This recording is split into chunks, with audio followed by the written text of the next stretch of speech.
मुकम्मल तबाह नहीं कर सके, हम ईरान का कुछ नहीं बिगाड़ सके, ये कभी नहीं कहते। एट द पैरेलल मैं कहना ये चाहता हूँ कि डिप्लोमेसी चलती रहती है। मसलन आज भी प्राइम मिनिस्टर जिस वक्त अभी कोई 3:30 बजे के करीब जी आज जी। वो उस बड़े इजलास से खिताब कर रहे थे जिसको पीटीवी ने लाइव दिखाया, बाकी चैनल्स ने भी।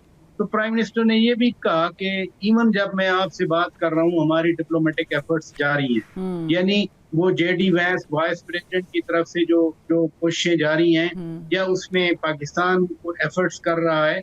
इसलिए आज पाकिस्तान के दफ्तर खारजा ने भी कहा, जी जी। आज ब्रीफिंग थी, उन्होंने कहा कि वी आर सेटिस्फाइड कि हमारी एफर्ट्स जो हैं वो कंटिन्यू कर रही हैं।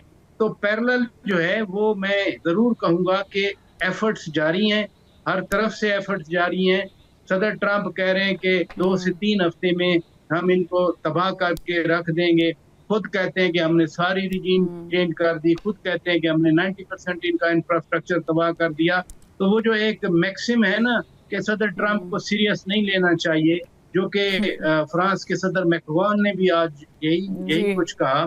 तो इसलिए ये पैरेलल ट्रेंड्स चल रहे हैं, लेकिन ख्वाहिश मेरी और पूरी दुनिया के इंसानों की यही है कि ये जंग जल्द बंद हो जाए। यानी आपने जो जिक्र किया कि सीरियस नहीं लेते, वो ट्रंप साहब ने मैक्रोन के इनकार के बाद उनकी बीवी का जिक्र कर दिया कि वो बीवी से डरते हैं। अच्छा, फिर उन्होंने अभी जिक्र किया है, ट्वीट सामने डरते नहीं है, उन्होंने कहा कि उसकी बीवी मारती है और हाँ जी। बीवी का जो थप्पड़ है वो भी उनके चेहरे पे मौजूद है। उन्होंने ये नहीं कहा कि अच्छा, इंटरेस्टिंगली अगर वैसे तो ये हम लाइटर नोट पे बात कर रहे हैं, अगर ट्रंप साहब की पहली टर्म में उनकी खातून अव्वल की अगर कुछ वीडियोस निकालेंगे तो आपको ज़्यादा थोड़ी सी क्लियर हो जाएगी कौन। बीवी से तो खैर सभी डरते हैं, ये तो वाजे बात है। लेकिन ऑन दी अदर हैंड वो कह रहे हैं अगर ये शिकस्त हो गई हम लोगों को तो मैं जेडी वेंस पे डाल दूंगा। मतलब how serious the situation is and how serious is taking the situation, वो हम अंदाज़ा लगा सकते हैं। और अगर हम कामयाब हो गए तो फिर ये क्रेडिट मेरा। अब वो मजाक में ये बातें करते हैं, but he is a president of a super power. Athar Kazmi साहब, हमने आज बड़ी खबर देखी है और वो ये है कि जैसे कि भी मुज़ाकरात पर भी मैं बात करना चाहूँगी। इंटरेस्टिंगली अमेरिका तेल की पैदावार में दुनिया के तमाम ममालिक को पीछे छोड़ गया है। आपने भी आई एम श्योर आर्टिकल पढ़ा होगा। और ख़ुद सबसे बड़ा जो तेल पैदा करने वाला मुल्क है वो बन गया है। वो ऑफ़र कर रहे हैं कि हमसे तेल खरीदें। आपको क्या वैसे ये समझ आई है, ये जो पूरी जंग इम्पोज की गई है 8 महीनों में 9 महीनों में दूसरी दफ़ा ईरान पर, और ये तो बहुत ही वास्ट लेवल पर चली गई है, इसके क्या मुहर्रिकात थे? Was it on the basis of theology, was on the basis of to empower weapon industry, और it was meant for something else? आपने क्या समझा है? देखिए, इसमें लगता तो ऐसे है कि इसराइल के मफादात को सामने रख के ये जंग लड़ी जा रही है। और इसमें एक फ्रीक ऐसा है जो इसराइल है, जिसकी मुसलसल ये कोशिश है कि ये जंग फैलती जाए। ये जंग जितनी फैलेगी वो उस कैओस का वो फायदा उठाएंगे। अमेरिका के अंदर जब भी जंगें लड़ी गई हैं अमेरिका की जानिब से, तो कुछ अरसे के बाद जंगें अनपॉपुलर हो जाती हैं। लेकिन मेरे ख्याल में ये वाहिद जंग है जो पहले दिन से ही अमेरिका के अंदर बड़ी अनपॉपुलर है। फिर जिस तरीके से ट्रंप ने कंडक्ट किया, और मेरे ख्याल में शायद उनको अंदाजा नहीं था कि आगे से ईरानी जो रजीम है वो इतना रेजिस्टेंस का मुजाहरा करेगी। इनका ख्याल था कि 1-2 हफ्ते के अंदर ये पूरा सिस्टम कोलैप्स कर जाएगा। फिर ट्रंप साहब जिस किस्म की बातें करते हैं, उन्होंने अपने इत्तेहादियों को भी ऑफेंड किया, सिर्फ जो मशरक़े वुस्ता के ममालिक हैं।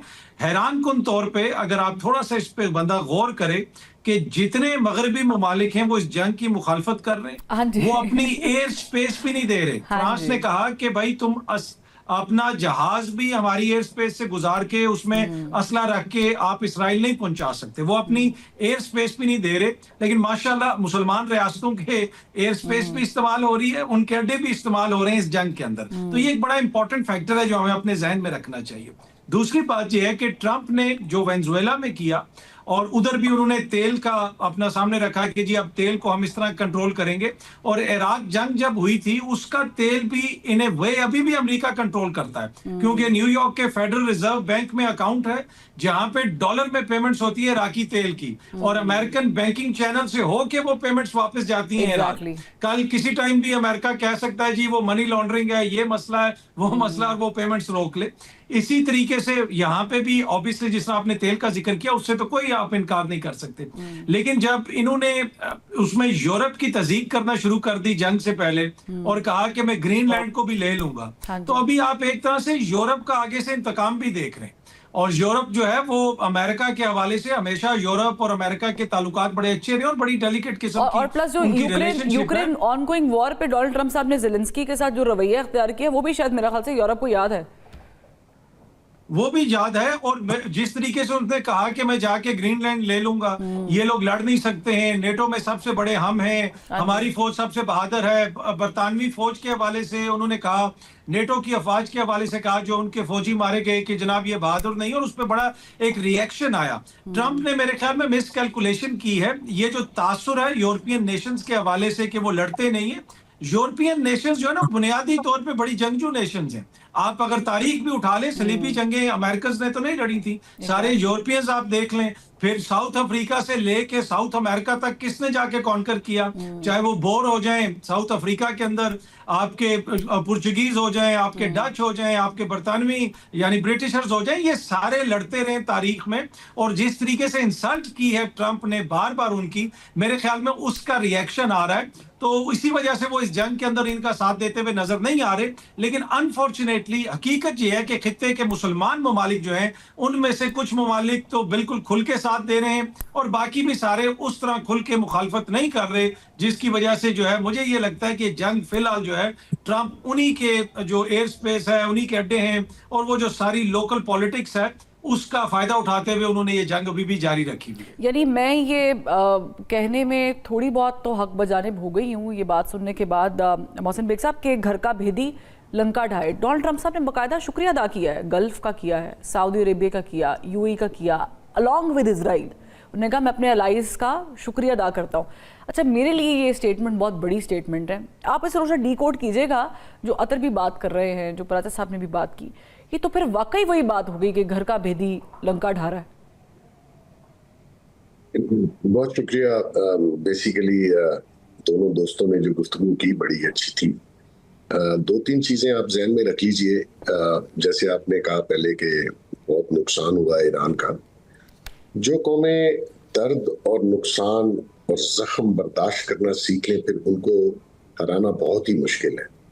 ईरानियों ने वो सारी पेन भी बर्दाश्त कर ली, नुकसान भी किए जा रहे हैं और अपनी जगह पे एज ए कौम खड़े भी हैं। और वो जिनके साथ मुकाबला है सराउंडिंग में भी सारे लोग उनके मुखालिफ ही हैं। तो मसला ये आ रहा है कि अब ये जंग जो है वो नेचुरली अनकॉल्ड थी और इसकी कोई प्रॉपर प्लानिंग नहीं थी, एंड गोल नहीं था। गोल पहले कुछ और था, अब वो पावर प्लांट और डीसैलिनेशन प्लांट्स पे आ गए हैं।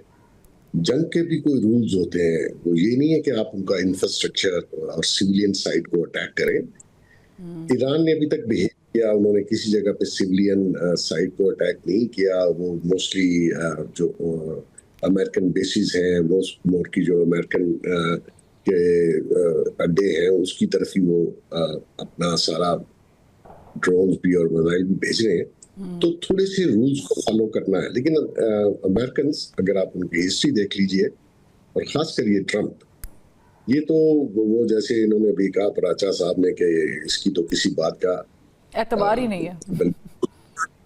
एक्चुअली दो गेमें चल रही हैं जी। एक इकोनॉमी की है, स्टॉक मार्केट है, वो बयान ऐसे देता है। और अभी आप देखिएगा फ्यूचर में इनसाइड ट्रेडिंग का जो केस है अमेरिका में, उसके ऊपर खासी बड़ी पनिशमेंट है।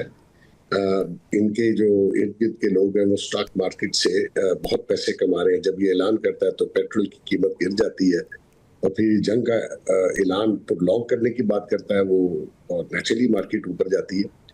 एक वजह ये है। दूसरा, ये जैसे ही आया, ये एक बिजनेसमैन है। बिजनेसमैन कभी भी अच्छा पॉलिटिशियन और स्टेट्समैन नहीं हो सकता। हिस्ट्री उठा के देख लीजिए।